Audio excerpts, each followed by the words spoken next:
বন্ধু মানে আত্মার এক নিবিড় প্রতিধ্বনি, রক্তের সম্পর্ক পেরোনো পরম আপনজন, হৃদয়ের গভীরে লুকিয়ে থাকা এক অদৃশ্য আর অটুট বন্ধন।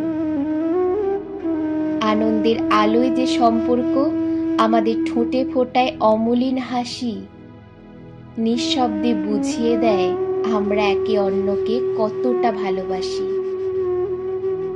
দুঃখের মেঘ জমলে যে হাত বাড়িয়ে দেয় সহমর্মিতার পরম আশ্রয়, সেখানেই একজোড়া চোখ ভাগ করে নেয় সব নীরব কান্না ও সংশয়।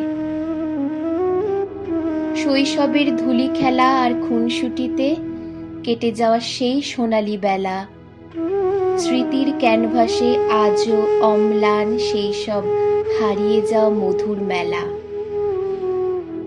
বন্ধু মানে এক সুদৃঢ় বিশ্বাস, যেখানে মনের সব কথা বলা যায় নির্দ্বিধায়। একে অপরের কষ্টে একতাবদ্ধ হওয়া, এক হয়ে লড়ে যাওয়া জীবনের দুর্যোগে ও হতাশায়। তবে চেনা মুখের এই ভিড়ে সবাই তো আর মনের মানুষ নয়। বন্ধুর ব্যথায় যার নিজের হৃদয় কেঁদে ওঠে, সেই তো জীবনের প্রকৃত পরম বন্ধু হয়।